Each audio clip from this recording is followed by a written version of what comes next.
अस्सलाम वालेकुम, क्या हाल चाल है, कैसे हैं? मेरा नाम है रज़म जवानी। आज मैं मौजूद हूँ नईम रज़ा के साथ, जो कंगनपुर कसूर से हैं और वन ऑफ द फ्रीलांसर है, द बेस्ट फ्रीलांसर, और वो मेंटोर भी है। साथ में फाइवर की सर्विसेज के भी बहुत सारे काम करते हैं, पब्लिक स्पीकर है, लाइफ कोच है, और डीजी स्किल से समवेयर इनकी सक्सेस स्टोरी भी शेयर हुई थी।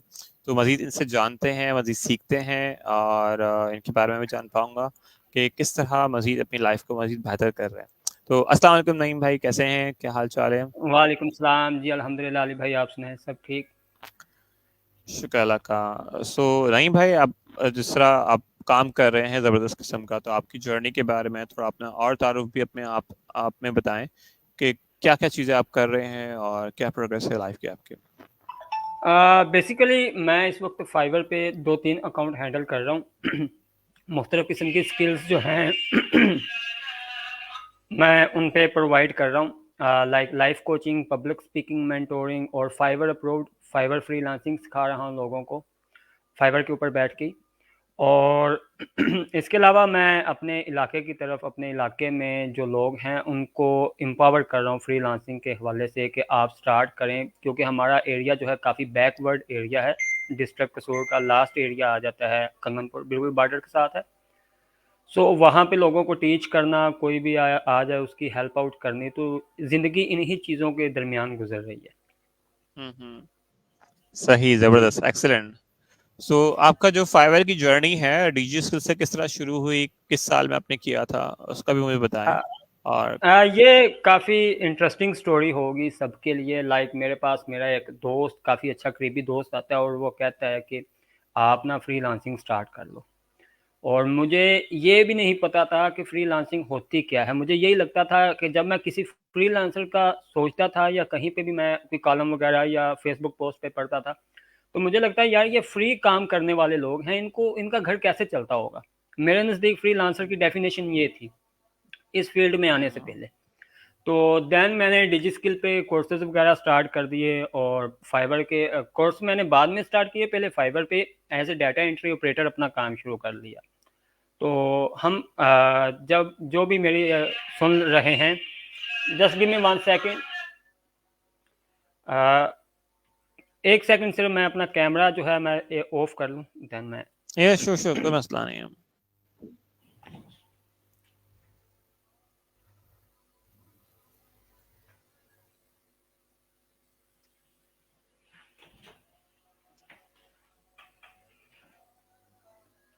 Sorry for interrupting. So then मैंने ओके। जब काफ़ी लोअर मिडिल क्लास फैमिली से मेरा ताल्लुक़ था और अभी मैं वहीं से ही बिलोंग करता हूँ। तो मैं 20-25 दिन बैठा हुआ हूँ और फाइवर का मुझे ए टू जी कुछ भी नहीं पता कि फाइवर चीज़ क्या है। मैंने गिग वगैरह ऑलरेडी क्रिएट कर ली है डाटा एंट्री ऑपरेटर की। हम्म। देन मैंने डिजी स्किल के प्लेटफॉर्म पे दाखिला लिया और वहाँ पे सर इरफान और सर हिशाम सरवर ने जब बताया कि आपने कौन कौन सी गलतियाँ की हैं और कहाँ कहाँ पे फाइवर के अंदर आप या अपने फ्रीलांसिंग करियर के अंदर अपना इम्प्रूवमेंट ला सकते हैं। सो देन उसके बाद मेरी सही तरीके से जर्नी जो है वो स्टार्ट हुई। और देन वो कोर्स करने के बाद उस कोर्स से मुझे इतनी हेल्प आउट मिली कि मैंने आई थिंक 8.5 माह के अंदर लेवल 2 सेलर बैच है जो वो अचीव कर लिया था। और उसके हम्म। अंदर जाके चीज़ों को एनालाइज करने से देन मैं अब इस काबिल हूँ कि लोग फाइवर पे ही मुझसे रब्ता करते हैं और मैं उनको जो यूरोपियन कंट्रीज़ के लोग हैं उनको फाइवर ही सिखाने के मैं $100, $150, $200 तक एक 7 से 10 सेशन के मैं उनसे चार्ज कर लेता हूँ। और इसके अलावा हमारी टीम जो है मोस्टली जो मेरे साथ लोग अटैच हैं वो शायद मुझे जानते हो कि मैंने तकरीबन 20 से 25 कोर्स ऑनलाइन फ्री फाइबर के ही कराए हैं फॉर पाकिस्तानी पब्लिक।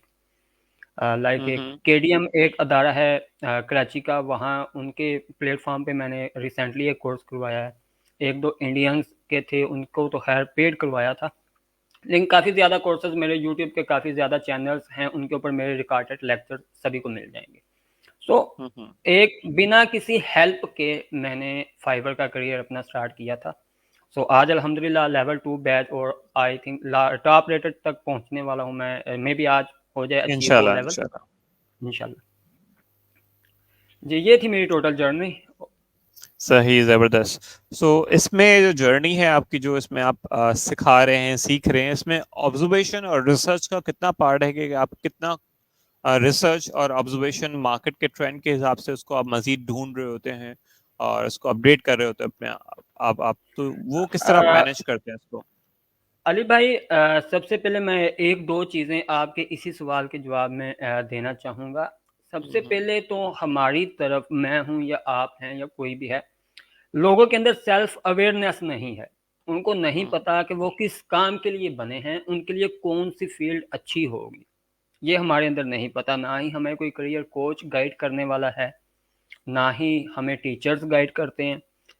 हम जब स्कूल के अंदर फार्मर एजुकेशन करते हैं हासिल, और MBA BBA B.Ed वगैरह करते हैं, तो जो हमें सिखा रहा होता है इकोनॉमिक्स, ठीक है, उसका उस सब्जेक्ट के साथ कोई ताल्लुक नहीं होता।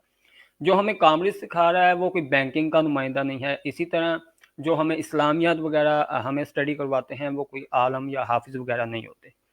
सो देन जब यही चीज़ हम आगे लेके चलते हैं तो हमें अपना कैरियर बनाने के अंदर बहुत ज़्यादा मुश्किलात आती हैं। सबसे ज़्यादा मार्केट ट्रेंड, ये सारी चीज़ें बाद की बात है। जब तक आपके अंदर खुद की सेल्फ अवेयरनेस नहीं होगी कि आप कौन सा काम ज़्यादा अच्छे तरीके से कर सकते हैं या कौन से काम के लिए आप बिल्कुल ही नहीं बने।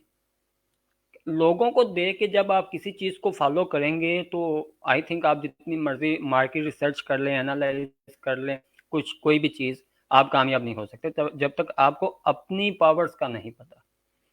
दूसरी चीज़, हम्म। जब आप कोई भी काम शुरू करने लगते हैं तो आपके पास हर एक नॉलेज होना चाहिए। अगर आप कोई फिजिकल शॉप ओपन कर रहे हैं तो आपके पास वो मार्केट रिसर्च तो आप पूरी करते हैं ना, कि मैंने कहाँ पे किस चीज़ की शॉप मैंने डालनी है और कौन सी चीज़ मैं रखूँगा, कौन सी चीज़ इन ट्रेंड है, वो सारी चीज़ें आप करते हैं। तो आप एक छोटी सी शॉप के लिए इतनी ज़्यादा मार्केट रिसर्च करते हैं लेकिन अपनी ज़िंदगी के लिए कुछ भी नहीं कर रहे। पहले तो अपने लिए कुछ सोचे ना कि मैं किस चीज़ के लिए बना हूँ, मेरी खुद की रिसर्च क्या है, अपने बारे में पहले जाने, खुद को एम्पावर करने के बारे में जाने। देन आपके लिए हर एक चीज़ इजी वे हो जाएगी। कोई उसके अंदर कोई, मैं कहता हूँ, एक सेकंड भी आपको कोई परेशानी नहीं आएगी।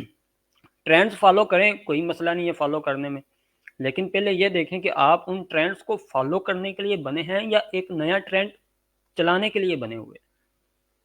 हम्म। पहले तो ये चीज़ खुद की एनालाइज है जो वो सबसे ज़्यादा बेस्ट है। सेल्फ लर्निंग जो होती है, मैं समझता हूँ कि सबसे ज़्यादा कामयाब आपको वही चीज़ बनाती है कि आप जो चीज़ खुद से सीखते हो, खुद से एनालाइज करते हो, बजाय इसके कि मैं किसी को कहूँ कि आप ये कर लो या वो कर लो। पहले आप देखें कि आप किस काम के लिए बने, देन उसके बाद आप उसी चीज़ को अपना करियर बना लें। सही, जबरदस्त जबरदस्त, एक्सीलेंट। तो बेसिक बेसिक थिंग्स यही कि हम अपने सेल्फ एक्सप्लेनेटरी और अपनी सेल्फ लर्निंग को, जिस तरह डीजी स्किल्स का भी कोर्स जो है लर्निंग बेस्ड है, सेल्फ लर्निंग बेस्ड है, और उसमें जी असाइनमेंट्स बिल्कुल। मिलते हैं, क्विज़ मिलते हैं। अभी रिसेंटली एक बैच खत्म होगा, देन फरवरी में या फिर मिड ऑफ द फरवरी में उसके बैचेस भी स्टार्ट हो रहे होंगे। तो जी वहां बिल्कुल। से भी मोर देन 15 कोर्सेज उसमें है। सो आपने फ्रीलांसिंग लिया था और साथ में कौन सा कोर्स लिया था आपने? मैंने फ्रीलांसिंग के साथ ग्राफिक डिज़ाइन का कोर्स किया था। Okay, excellent. तो ग्राफिक्स और के एक्सपर्टीज के साथ आपकी स्किल्स कैसे उसमें रही कि उसमें आपने ग्राफिक्स, क्योंकि एक नई फील्ड है और फ्रीलांसिंग के अंदर कॉम्बिनेशन करना, तो उसमें बताएं किस तरह कॉम्बिनेशंस को आपने फिर लेके चले फिर आप इसको? मैंने जब ग्राफिक डिज़ाइनिंग शुरू की तो उससे पहले ऑलरेडी मैं फाइवर पे काम कर रहा था एज ए लाइफ कोच। वो मैंने 2-3 बाहर की यूनिवर्सिटीज़ हैं वहाँ से ऑनलाइन कोर्सेज किए थे लाइफ कोचिंग के।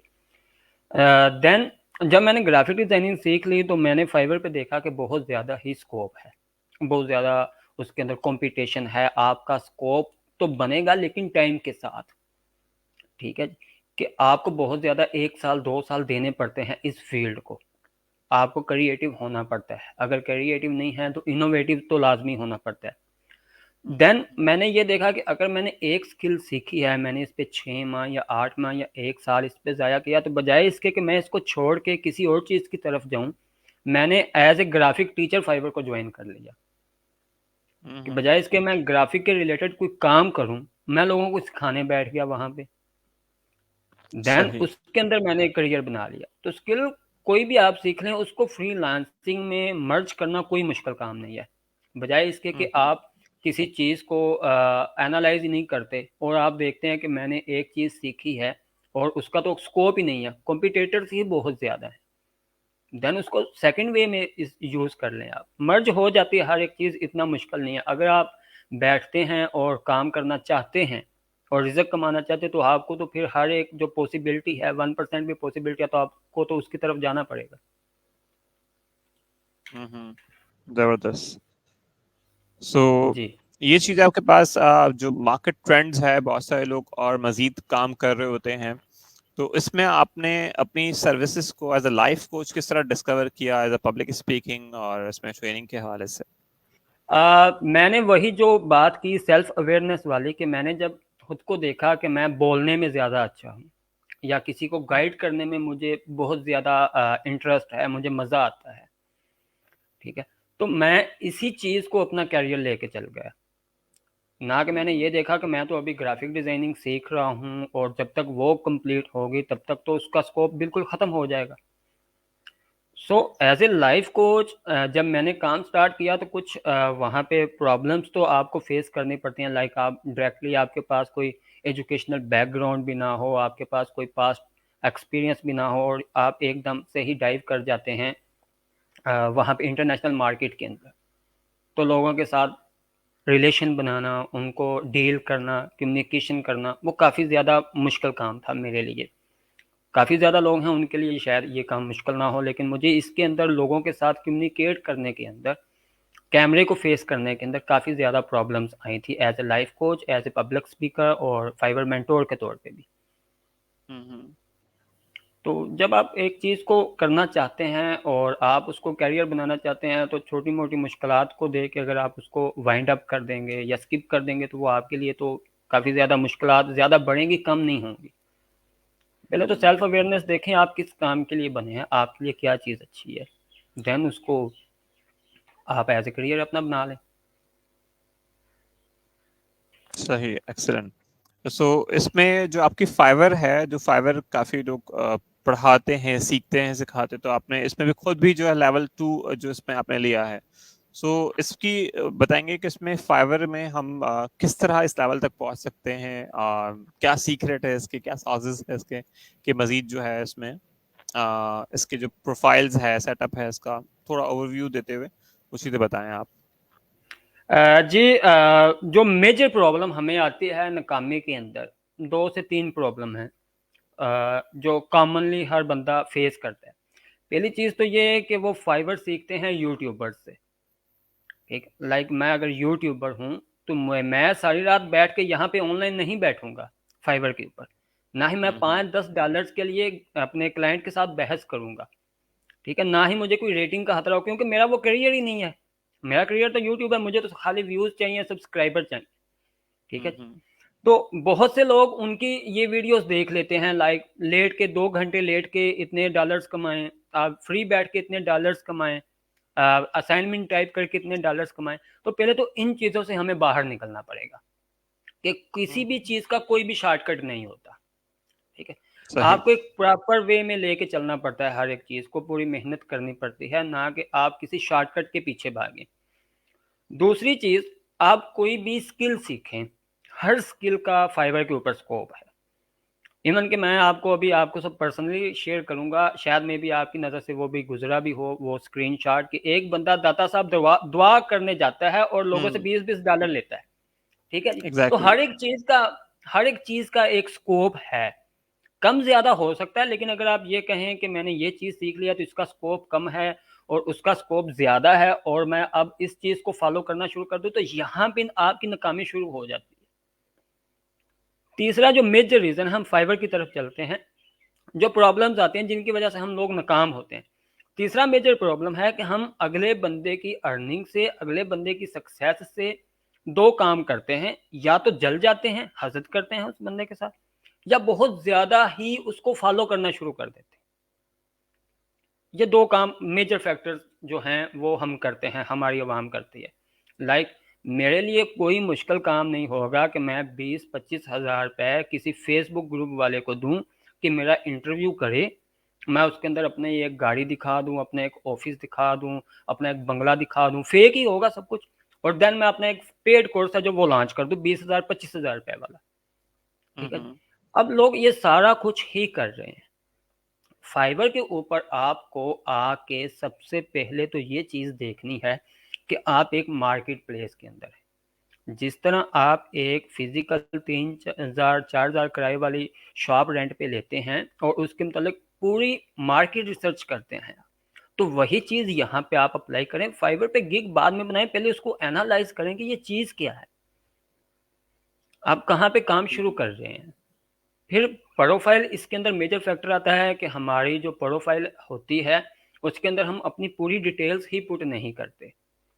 हमारी जो पिक्चर्स होंगी फाइबर के ऊपर, वो पिक्चर किसी शादी की पिक्चर लगा लेंगे हम उसको एज ए प्रोफाइल पिक्चर, किसी वलीमा पे गए हैं वो उसकी पिक्चर लगा लेंगे, दोस्तों के साथ नारायण का गांव गए हैं या गिलगित वाली साइड पे गए हैं उसकी पिक्चर लगा लेंगे। प्रोफेशनल पिक्चर लगाएं एक क्लियर बैकग्राउंड के साथ, अपने मतलब हर एक चीज़ प्रोफाइल डिस्क्रिप्शन के अंदर डिस्क्राइब करें। अगर आपको इंग्लिश लिखनी नहीं आती आप चैट जीपीटी से हेल्प ले सकते हैं, आप दूसरे लोगों को देख सकते हैं, उनकी कॉपी करके लिख लें कि मैं ये भी कर सकता हूँ, ये भी कर सकता हूँ, ये काम मुझे आता है। देन जब फाइवर पे आप आते हैं तो एक शॉप है जी, आप उसको ओपन करके बैठते हैं। मैं इसलिए ये फॉर्मल लैंग्वेज यूज़ कर रहा हूँ ताकि जो अभी नए देखने वाले हैं, जो नए आ रहे हैं, उनको इजीली समझ आ जाए।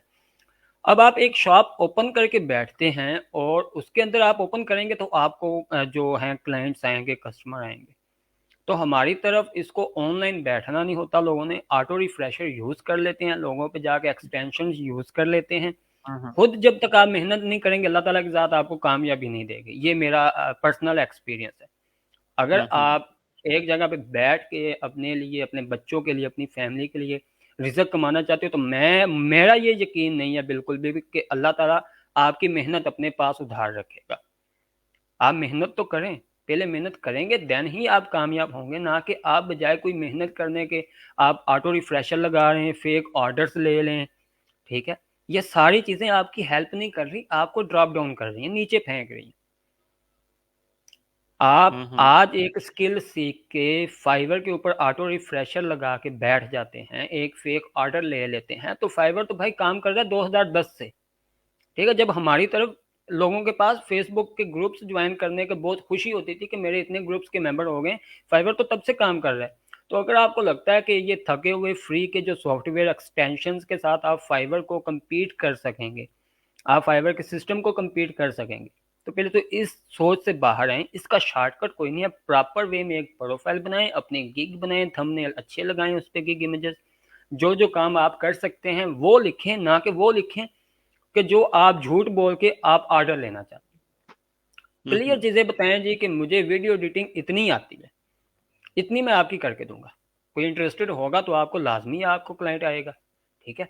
ना कि ये कि आप उसके अंदर लिख दीजिए कि मैं प्रीमियर प्रो पे वीडियो एडिट करके दूंगा और काम आप उसको कैपकट वाला करके दे रहे हैं।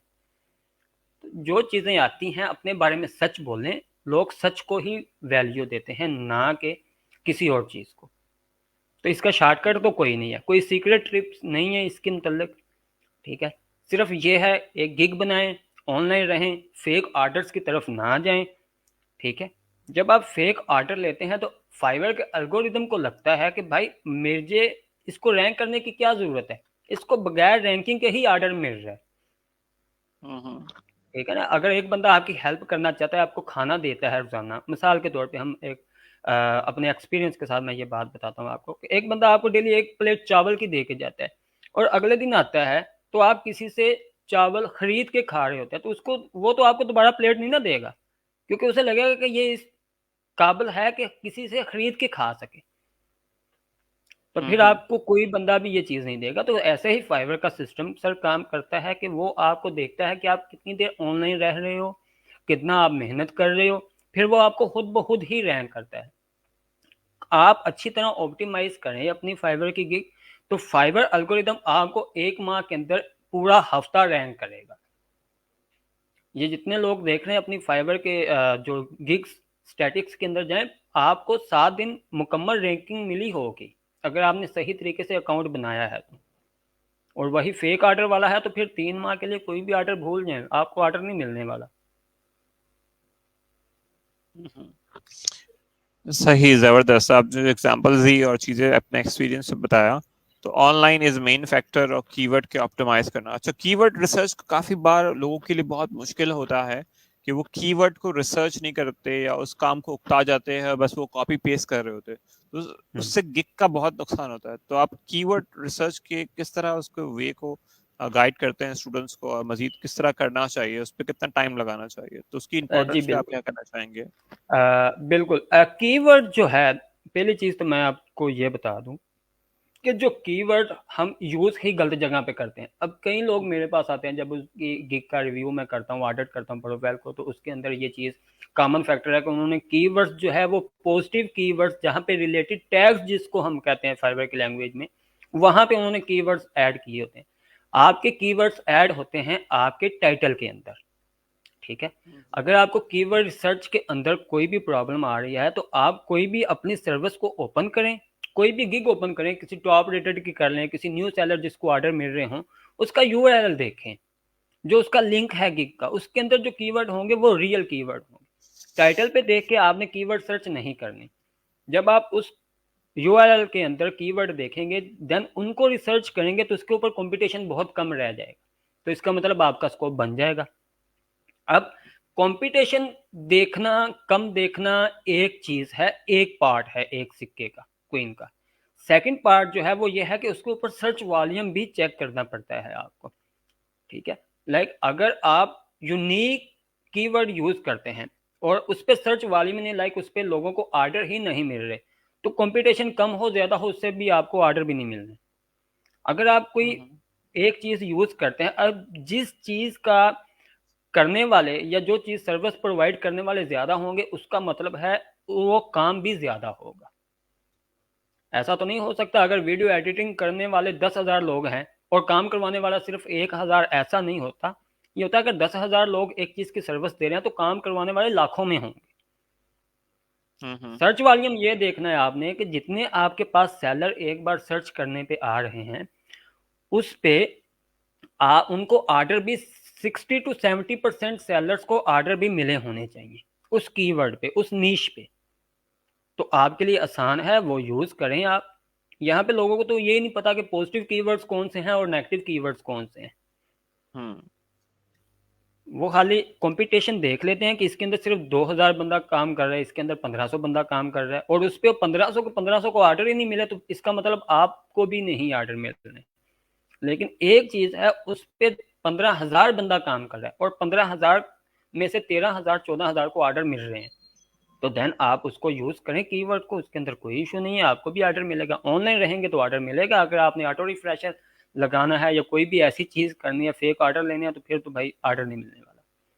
उसके यूआरएल के अंदर अगर हम सर्च करेंगे, चेक करेंगे, तो वहां पे लाजमी कीवर्ड्स जो हैं वो ऐड होंगे रियल वाले। और अपनी एडिट करने के लिए गिग को टाइटल नहीं चेंज करना चाहिए, एक बार प्रॉपर रिसर्च कर लें, देन उसके बाद आप अपना गिग क्रिएट करें। ना कि एक बार गिग क्रिएट कर ली, देन उसका टाइटल दोबारा चेंज कर लिया, फिर नहीं सही आया रिजल्ट, दोबारा चेंज कर लिया। टैग्स नीचे जो होते हैं वो चेंज किया करें, ना कि पूरी गिग। हम्म। सही, जबरदस्त। अच्छा, इसमें फिर जो इनका कम्युनिकेशन है, काफी जो बायर्स है, जो सेलर्स है, वो काफी बार अपनी गिग्स को एक प्लेटफॉर्म मिल गया, प्राइसिंग उनको पता है अपनी, उसकी प्रमोशंस वो आउटसाइड द चैनल जाके करते हैं, तो उसमें भी वहां से भी ऑर्डर्स ड्राइव हो जाते हैं। तो उसमें भी और मजीद क्या तरीके हैं कि जो स्टूडेंट्स है उसको प्रमोट कर सके, उसको वहां से भी सोशल मीडिया से या वेबसाइट को अगर ऐड चलाना चाहें तो अपने गिग के ऊपर ऐड चला सकते हैं, क्या इसके तरीकेकार है फिर? नहीं, ऐड वाला मैं ये कॉन्सेप्ट आपका क्लियर कर दूं कि फाइवर अलाउ ही नहीं करता आपको कि आप अपने सही। गिग के गूगल एड्स या फेसबुक एड्स के जरिए प्रमोशन करें।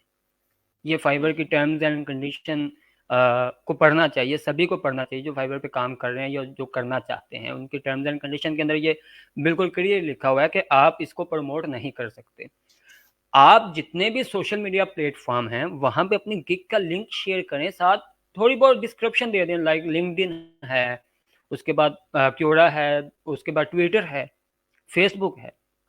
तो वहां से आपको क्लाइंट मिले या ना मिले, आपकी गिग के ऊपर ट्रैफिक लाजमी मूव हो।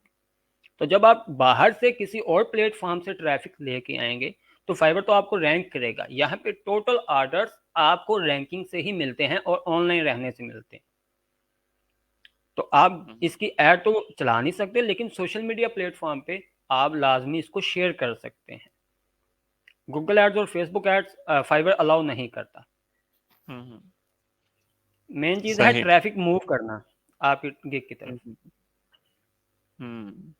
बिल्कुल। अच्छा, इसके प्रमोशन के और क्या तरीक़ेकार है? रैंकिंग के फैक्टर में क्या क्या फैक्टर और हैं जिससे वो ऑर्डर्स को अपने आप को मजीद प्रमोट कर सकता है, अपनी साथ के साथ गिग्स बनाए या एक गिग बनाए? काफी लोगों की प्रोफाइल में देखते हैं कि एक ही गिग बनाई हुई है और वो ही रैंक कर जा रही है, और उसमें 4 5 15 20 50 ऑर्डर्स भी पूरे पूरे हफ्ते आ रहे हैं और चीजें ऑन हो रही हैं। तो उसका क्या फैक्टर होता है आपके गिग के ऑर्डर्स के हवाले से? जिस कीवर्ड को आप टारगेट कर रहे हैं, पहली चीज़ तो ये कि आपका वो कीवर्ड 5 से 6 जगह इस्तेमाल होना चाहिए बहुत ज़्यादा बार। लाइक आपके टाइटल के अंदर कीवर्ड है, ठीक है, आप उसको प्राइस पैकेज के अंदर भी ऐड करें, हर एक के अंदर, बेसिक, स्टैंडर्ड, प्रीमियम के अंदर। देन अपने डिस्क्रिप्शन के अंदर जितनी बार आप यूज़ कर सकते हैं, 4 बार कर सकते हैं, 5 बार कर सकते हैं, उसको यूज़ करें। देन आप अपने FAQs के अंदर, ये बहुत से हमारे पाकिस्तानी भाई हैं जो बहनें हैं, वो FAQs ऐड करना ही पसंद नहीं करते। FAQs मेन फैक्टर है आपके गिग ऑप्टिमाइजेशन के अंदर। एक लिमिटेशन होती है कि आप एक वर्ड 10 से 12 बार अपनी गिग डिस्क्रिप्शन के अंदर यूज कर सकते हैं, उसके बाद फाइवर अलाउ नहीं करता, वो आपको नीचे एरर दे देता है कि इससे ज्यादा आप नहीं कर सकते। ठीक है सर, तो आप FAQs बना लें, उसके अंदर वो टारगेट कीवर्ड है जो वो उसको लाजमी यूज करें। देन जो गिग इमेज है उसके ऊपर जो सर्विस आप प्रोवाइड कर रहे हैं वो बिल्कुल वाज़ेह हेडिंग के अंदर लिखें कि एक बंदा आपको सर्च करे तो आपकी गिग पे क्लिक किए बिना ही उसको पता चल जाए कि ये बंदा इस चीज की सर्विस प्रोवाइड कर रहा है। ठीक है, लाइक अगर मैं गूगल एड्स की सर्विस प्रोवाइड कर रहा हूँ या फेसबुक एड्स, तो मैं ऊपर लिखूंगा क्लियरली कि फेसबुक एड मैनेजर। आपका गिग का बैकग्राउंड, सॉरी, गिग इमेज का बैकग्राउंड कोई मैटर नहीं करता, आप क्लियर लिखें। आप जाएंगे तो वहां पे जिन लोगों को भी आप देखें जो कामयाब हैं, उन्होंने ये सारे फैक्टर्स किए होंगे, ऑप्टिमाइजेशन की होगी, लाइक कि एक ही कीवर्ड को बार बार यूज किया होगा और उनके गिग इमेजेस इतने ज्यादा अच्छे नहीं होंगे, उनकी प्राइस भी काफी हाई होगी, एक ही गिग होगी। ये चीज हो गया गिग बनाने के लिए मेन फैक्टर्स ऑप्टिमाइजेशन के। देन दूसरा जो फैक्टर है वो ये है कि एक गिग बना के उससे को कम से कम 15 से 20 दिन दें, ना कि आप डेली की एक न्यू गिग बनाएं। एक गिग बना के 20 दिन बाद दूसरी गिग की तरफ जाएं, पहले एक गिग को मुकम्मल प्रॉपर तरीके से लेके चलें कि एल्गोरिदम आपको पिक कर ले, ये बंदा सर्विस यहाँ पे प्रोवाइड करने आया है, सो इसको हम पिक करके आगे रैंक करते हैं। उसके बाद 20 दिन बाद दूसरी गिग बना लें, उसके 20 दिन बाद तीसरी बना लें। एक नीश के तहत चलें, एक ही नीश की 7 गिग्स बनाएं अलग अलग मुख्तलिफ डिफरेंट कीवर्ड्स के ऊपर। तो ये सारा प्रोसीजर है यहाँ पे कामयाब होने का। Excellent excellent. इसमें और कुछ ऐड करना चाहो? जिस तरह हम एक इंडिविजुअल, काफी लोग ऑनलाइन नहीं रहते, ठीक है, सो आपने जिस तरह तरीके बताया कि ऑनलाइन रहने ही जरूरी है, लेकिन स्पेसिफिकली कोई टाइमिंग्स वगैरह है कि हम उस पे ही रहना चाहें, अपने मोबाइल फोन पे, लैपटॉप पे या डेस्कटॉप पे एप्लीकेशन जी जिससे ऑटो बिल्कुल, रिफ्रेश होता है? आपको रहना चाहिए शाम 6 बजे से लेके रात 2 बजे तक। इसको कहते हैं पीक टाइम फाइबर के ऊपर, क्योंकि हमारा और उनका टाइम जोन काफ़ी डिफरेंट है। और अब जब हमारी तरफ शाम के 6 बजते हैं तो मोस्टली यूरोपियन कंट्रीज के अंदर सुबह के 9 बज रहे होते हैं, उनका जो ऑफिस डे है वो स्टार्ट हो रहा होता है, ऑफिस आवर्स जो होते हैं। सो मैं बिल्कुल भी ये नहीं कह रहा कि आपने लाजमी रात 6 से 2 बजे तक ऑनलाइन रहना ही रहना है, इसको सर पे सवार ना करें ऑनलाइन रहने को भी, कि हमने सिर्फ जी ऑनलाइन रहना है, चाहे हमारी तबीयत खराब हो, सही हो, हमने लैपटॉप पे बैठना ही बैठना है, हमने डेस्कटॉप पे बैठना है, हमने कंप्यूटर, सॉरी, मोबाइल पे ऑनलाइन रहना है। कोशिश करें जितना ज्यादा रह सकते हैं ऑनलाइन उतना ज्यादा ऑनलाइन रहें, ना कि आप इसको डेली। अगर मैं तो डेली रहता हूँ, लेकिन सभी लोग के पास मेरे जैसी इन्वायरमेंट्स नहीं है, मेरे जितना टाइम नहीं है, या शायद मेरे अंदर जो पॉसिबिलिटीज हैं ऑनलाइन बैठने की वो इन लोगों के पास ना हो। तो इसका ये मतलब आपने हरगिज नहीं लेना कि हमने शाम 6 से लेकर सुबह के 2 बजे तक लाजमी ऑनलाइन बैठना है। जितना ज़्यादा टाइम दे सकें, दिन में ऑनलाइन रह लें, मोबाइल ऐप के ऊपर आप करके उसको रिफ्रेश करते रहें 5 मिनट बाद, 10 मिनट बाद, तो आपके लिए तो कोई इशू ही नहीं है ऑनलाइन रहना सही भी। सही, जबरदस्त। अच्छा, आपका मैं प्रोफाइल मैंने कहाँ से ढूंढा पता है? हमारे जी पास है रिजवान भाई, रिजवान टेक वाले। तो जी उनसे मैंने उनका जो ग्रुप ज्वाइन किया हुआ है, तो आप उसमें मेंटोर है, तो मैंने जी। वहां से ढूंढा। तो इसमें मेंटोर्स जो ग्रुप है, उसमें आपका क्या रोल है? आप किस तरह उसमें भी, उस ग्रुप के अंदर भी जो है डिस्क्रिप्शन में मैंने लिंक दे दिया है, तो वो भी ज्वाइन कर सकते हैं लोग।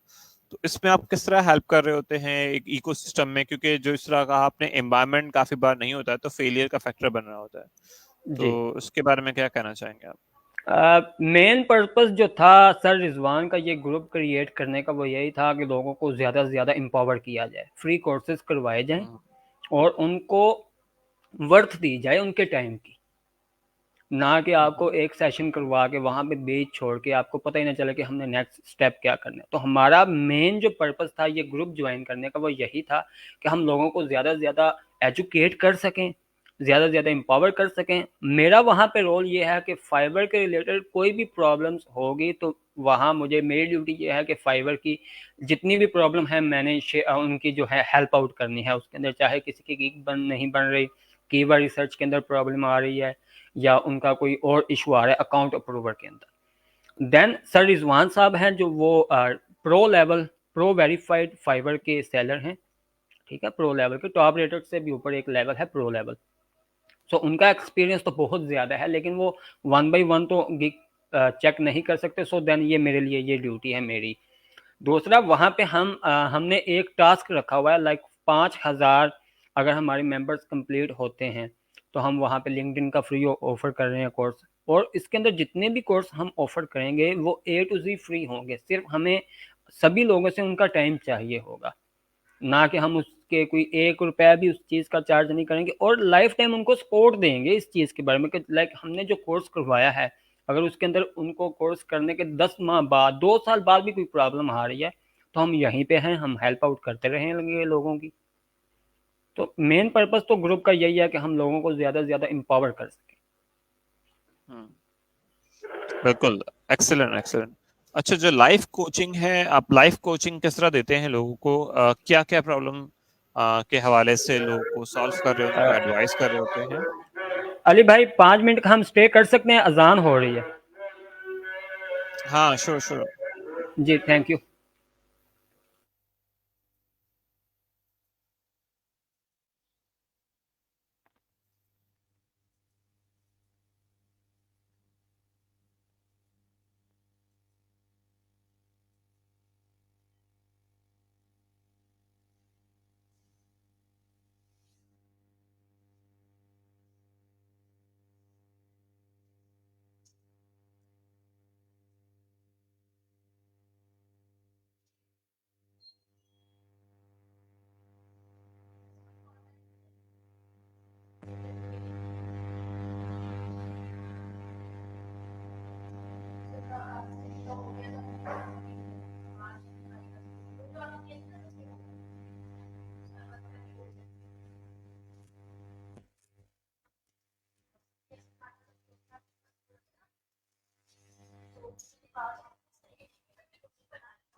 जी अली भाई कंटिन्यू करें।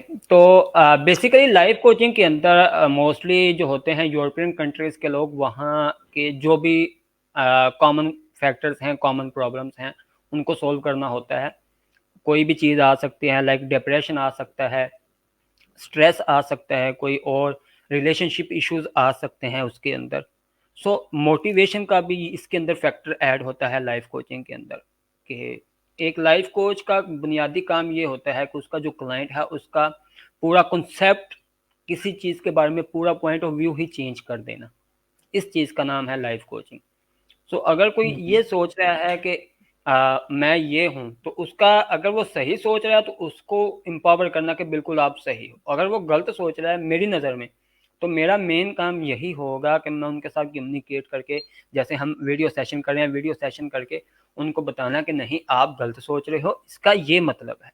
सो लाइफ कोचिंग के अंदर बहुत सारे इश्यूज आ जाते हैं, लाइक लाइफ प्रॉब्लम्स जो भी होंगी उनका हल देना, उनका सोल्यूशन देना, वो इस चीज़ के अंदर ऐड है और वही मैं काम करता हूँ।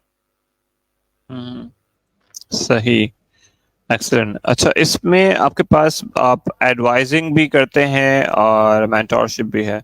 यूनिकली आपकी वैसे हॉबीज क्या है और क्या क्या करते हैं आप इसमें? इस फैक्टर के अंदर, इस चीज़ के अंदर, लाइफ कोचिंग के अंदर, या मेरी पर्सनल हॉबीज? जनरली, हाँ, आपकी जनरली जो हॉबी है उससे रिलेटेड है अब या तो डिफरेंट है, क्या हॉबीज है? हॉबीज तो इसके रिलेटेड यही हैं कि कोई भी किसी का भी प्रॉब्लम हो तो अगर मैं सोल्व कर सकता हूँ, मेरे पास एबिलिटी है उसको सोल्व करने की, तो मैं उसको लाजमी सोल्व करने की कोशिश करता हूँ, किसी भी चीज़ के अंदर हो, फिनेंशियल हो या कोई भी हो, एजुकेशनल हो, कोई भी प्रॉब्लम हो। देन उसके अलावा हमने एक दो कोचिंग सेंटर बनाए हुए हैं हमारी सिटी के अंदर ही, वहाँ पे लोगों को हम फ्रीलांसिंग सिखाते हैं, कोर्सेज वगैरह करवाते हैं। देन रात 10 से लेकर सुबह के 3 बजे तक मेरा यही होता है कि अगर कोई फाइवर पे मेरा काम चल रहा है तो उसको कंप्लीट करना। देन अगर किसी की ऑनलाइन प्रॉब्लम है, किसी को कीवर्ड रिसर्च के मतलब हेल्प चाहिए या कोई भी चीज़ चाहिए, तो उसका उनको हल करके देना। ये मेरी टोटल हॉबीज हैं, 24 घंटे इसी चीज़ में निकल रहे हैं। सही, जबरदस्त। अच्छा, और पास जो लाइफ में जो एक हम देख रहे हैं फ्यूचर ऑफ फ्रीलांसिंग क्या है, कि इसमें हम सिर्फ फ्रीलांसिंग करें या एजेंसी की तरफ जाएं, एंटरप्रेन्योरशिप तरफ जाएं, यही स्किल्स को आगे बढ़ाते हुए, तो आप इस चीज को किस तरह देखते हैं? पहली चीज़ तो ये कि जब आप फ्रीलांसिंग स्टार्ट करें तो आप जो भी काम कर रहे हों उसको स्किप ना करें। सबसे मेन चीज़ है, जो आप कोई जॉब कर रहे हैं, आपकी कोई शॉप है, आप कोई फिजिकल काम कर रहे हैं, तो आपने उसको एक दो ऑर्डर आने के बाद उसको छोड़ नहीं देना कि जी मैं तो अब अमीर हो गया हूँ। ये एक लॉन्ग वे प्रोसेस है। आप दिनों में नहीं, आप महीनों के अंदर कुछ चीज़ बनते हो, और कुछ लोगों को सालों भी लग जाते हैं। देन जब आप एक काम शुरू कर रहे हो, आपसे ज़्यादा काम आ रहा है, आप एक चीज़ को हैंडल नहीं कर सकते, तो किसी साथ वाले लड़के को पकड़ो। सबसे पहली कोशिश आपका घर होना चाहिए, वहाँ से किसी बहन भाई बेटे को, भाभी को, किसी को भी आप एम्पावर करो, उस चीज़ का सिखाओ, कज़न वगैरह को। देन अगर कोई नहीं अवेलेबल तो आप अपने मोहल्ले के अंदर देख लो, अपनी एक टीम क्रिएट कर लो। चाहे आप उसको कम पैसे दो, लेकिन उसको काम सिखाओ, उसको कहो कि ये काम करना है। इस तरह जब आप कुछ चीज़ अचीव कर लेते हो, ज़्यादा काम होता है, देन आप एजेंसी की तरफ जाओ, लेकिन प्रॉपर रिसर्च करके कि आप एजेंसी रन कर भी सकते हो या नहीं, आपका इन्वायरमेंट या आपका बैकग्राउंड एजेंसी रन करने वाला भी है या नहीं है। बजाय इसके कि आप एक बिना सोचे समझे फ्रीलांसिंग स्टार्ट कर लो, एक दो ऑर्डर आ जाएं और आप वाइंड अप कर दो अपना फिजिकल जॉब को, फिजिकल वर्क को, ये बिल्कुल भी मैं रेकमेंड नहीं करूँगा। आप जो काम कर रहे हैं उसको करते रहें, उसके बाद सही, किसी चीज़ का सोचें। जबरदस्त। Excellent, excellent. अच्छा, अब हम काफ़ी डिस्कशन करते रहेंगे और भी मज़ीद आपसे सीखते रहेंगे, और भी काफ़ी लोग जो है हमारे नेटवर्क से रेहान भाई के साथ है। सो रेहान भाई का कहीं ना कहीं बहुत सारी चीज़ों को, आप एक्टिविटीज़ को आप भी देखते होंगे, बहुत सारे वाला जी है। बिल्कुल। तो हाँ, तो यही चीज़ों से अगर आप अपनी लाइफ के अंदर ओवरव्यू मिशन देखते हैं, तो आपका भी क्या वाला हो सकता है एज ऑन, अगर आप सबसे पहले अपनी मैं लाइफ को बात करें? सर रिहान अल्लाह वाला के मतलब कुछ चीज़ें कहना चाहूँगा कि सर ने काफ़ी ज़्यादा अच्छा काम स्टार्ट किया, ये लैपटॉप वाला, हर घर में एक लैपटॉप। सो मैं जहाँ पे भी गया हूँ, कहीं मीटअप्स के अंदर गया हूँ या कहीं भी सेमिनार के अंदर मैं गया हूँ, तो मैं ये चीज़ लाजमी कहता हूँ वहाँ पर, ये बात मैंने लाजमी की है कि लाइक मेरी आवाज़ कोई सुनने वाला नहीं होगा। मैं एक बैकवर्ड एरिया से एक छोटा मोटा freelancer. Sir Rihan, sir Hisham, sir Irfan Malik जैसे लोग जो हैं, उनको जो हमारी गवर्नमेंट है उनके सामने ये लाजमी चीज़ रखनी चाहिए कि जिस तरह आप एक बिजली का बिल हर माह एक घर के अंदर भेजते हैं, इंटरनेट का बिल भेजते हैं, गैस का बिल भेजते हैं, आप एक लैपटॉप हर घर के अंदर दें हुकूमत की तरफ से। ठीक है, हम्म। आप उसकी 1,000 2,000 मंथली उनसे फीस लें, उनसे किस्त लें। ठीक है, देन हर घर के अंदर आ जाएगा। अब मुझे पता है कि एक लोअर मिडिल क्लास फैमिली का मेंबर होने के नाते मुझे कितनी प्रॉब्लम फेस करनी पड़ी थी अपना सेटअप क्रिएट करने में। किसी से लैपटॉप उधार मांग के मैंने अपना काम स्टार्ट किया था, देन आज अल्हम्दुलिल्लाह सब कुछ है। लेकिन अगर मैं फेस कर सकता हूँ तो इसका मतलब यह है कि हमारी 90 टू 95% कम्युनिटी जो है वो मिडिल क्लास ही है। अभी आप अपर क्लास सिर्फ 5% लोग ही बचते हैं पाकिस्तान के अंदर जिनको किसी चीज़ की फिक्र नहीं है। सो पहले तो मिडिल क्लास को एम्पावर करना शुरू करें, जैसे रिहान अल्लाह वाला सर ने किया। बहुत अच्छा, मैं बहुत इम्प्रेस हूँ इनसे कि जितने बड़े मिशन को ये साथ लेके चल रहे हैं। और सेम एज वेल जैसे रिहान भाई काम कर रहे हैं, और मेरा भी मिशन यही है कि जितने हो सके मैं लोगों को एम्पावर करूं। लाइक अगर मैं फाइवर सिखाने का फाइवर पे ही $200 चार्ज कर रहा हूं, तो मैं तो यहाँ पे फ्री ऑफ कास्ट यहाँ पे अपने सर्विसेज प्रोवाइड करता हूँ। किसी को कोई भी इशू है फाइबर के रिलेटेड, मेरी एक्सपर्टीज है फाइबर के बारे में, सो मैं तो उनको फ्री कोर्सेज ऑफर करता हूँ कि आप जूम सेशन कर लें मेरे साथ, डायरेक्टली आ जाए, मैं अपना टाइम मैनेज कर लूँगा, मुझे कोई इशू नहीं है आप लोगों को सिखाने में, लेकिन आप सीखने वाले बने। इसके अंदर ये आप रिहान भाई ने भी ये काफ़ी सारी चीज़ें फेस की होंगी कि जब आप किसी को सिखाते हैं ना, तो लोग ये कहते हैं कि आप हमें सिखा बाद में लेना, लेकिन ये काम हमारा कर दो। लाइक अगर मैं किसी को भी फाइबर सिखाता हूँ तो वो एट द एंड वो बात कह देते हैं, सर जी हम सीख गए हैं सब कुछ, लेकिन हमारी गिग आप बना के दें। तो मुझे सिखाने का तो कोई फायदा ना हुआ फिर कि मैं आप लोगों को एम्पावर करने की बात कर रहा हूँ जैसे रिहान भाई कर रहे हैं। तो आप वही चीज़ को वाइंड अप करके स्किप करके आप कहें जी आप हमारी गिग खुद अपने हाथों से बना दो। लाइक अगर रिहान भाई कैनवा का कोर्स करवाते हैं और लोगों को सिखाते हैं, ठीक है, और किसी को कोई डिज़ाइन चाहिए तो वो कहें जी हम खुद नहीं डिज़ाइन बनाएंगे, आप अपने हाथों से बना के दें हमें। ये चीज़ हमारा कॉमन फैक्टर है, ये प्रॉब्लम्स हमें फेस करनी पड़ती हैं पाकिस्तान के अंदर। तो मेरा भी यही है, जितने ज़्यादा लोगों को एम्पावर कर सकूँ, जितने ज़्यादा लोगों के साथ अपना नॉलेज शेयर कर सकूँ, मैं हैप्पी हूँ। किसी को कोई भी प्रॉब्लम हो, मेरा नीचे फेसबुक का कर दे मेंशन लिंक, तो कोई भी मुझे डायरेक्टली मैसेज कर दे, मेरे किसी पोस्ट पे कमेंट कर दे। हमारा ग्रुप है लर्न विद रिजवान टेक वाला, उसको ज्वाइन कर लें, अपनी प्रॉब्लम शेयर करें हमारे साथ, हम इंशाल्लाह आपकी हेल्प आउट करेंगे। सो मिशन यही है कि लोगों को ज़्यादा से ज़्यादा हेल्प आउट करना। सही, एक्सेलेंट एक्सेलेंट। तो बस इस इसको एंड करते हैं यहाँ सेशन को। थैंक यू सो मच, आपने टाइम दिया, तो मैं अगेन कनेक्ट करता रहूंगा आपसे और मजीद चीजें सीखता रहूंगा। थैंक यू, जज़ाकल्लाह। थैंक यू वेरी मच, बहुत शुक्रिया आपका। अल्लाह अल्लाह हाफिज।